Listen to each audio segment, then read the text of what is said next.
Salut à tous, bienvenue dans cette nouvelle vidéo présentation manga. Aujourd'hui on va parler de All You Need Is Kill. Le manga dans l'origine nous vient de Sakurazaka Hiroshi et qui a été dessiné en manga par Monsieur Obata. Ce manga de 2 tomes sorti en 2014 au Japon chez Shueisha est arrivé en France en 2015. Et vraiment, c'est un excellent manga. Pour faire simple, dans ce manga, on suit le jeune Keiji Kiraya qui est engagé en tant que militaire dans une guerre contre des extraterrestres qui sont connus sous le nom de Mimic. Et c'est juste après sa première bataille qu'un événement très particulier va commencer à se mettre en place. Alors qu'il meurt sur le champ de bataille, il revient à la vie une journée auparavant, et cela en boucle. Et pour ceux qui sont friands d'anecdotes, sachez que le film Edge of Tomorrow avec Tom Cruise en acteur principal est tout simplement l'adaptation en film américain du manga All You Need Is Kill, qui est à l'origine un roman du même nom. Et du coup, qu'est-ce que j'ai pensé de ce manga? Eh ben, j'ai adoré. Franchement, ce manga, je vous le conseille, il est juste excellent. L'histoire est juste folle, puisque voilà, ça peut paraître simple, car on a un personnage qui se retrouve, on va dire, bloqué dans une boucle infernale, puisque voilà, il vit, il meurt, il revit, il remeurt, il revit, il remeurt, il revit, il remeurt, il revit, et ça à l'infini.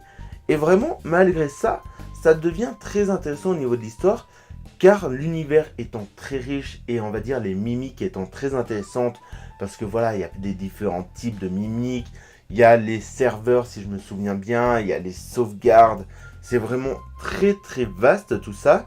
Et on va dire que dans l'histoire, à chaque fois que notre personnage meurt, il va apprendre quelque chose de nouveau. Du coup, on va dire à chaque fois, on va avoir un personnage qui progresse au fur et à mesure et qui va, on va dire, chercher à se perfectionner, à devenir meilleur pour aller plus loin, on va dire, dans, on va dire, sa quête de sortir de cette boucle infernale. Parce que plus que gagner la guerre, l'objectif du personnage principal, c'est pouvoir sortir de cette boucle de façon à voilà, retrouver une vie normale. Et j'ai trouvé ça très intéressant, puisque voilà, on a un personnage qui va toujours chercher à progresser, qui va avoir des doutes, qui va avoir des moments où il va se dire est-ce que ça vaut vraiment le coup. Mais on va dire, on va avoir un personnage en évolution constante, un univers qu'on découvre au fur et à mesure de l'histoire de façon plutôt rapide d'ailleurs.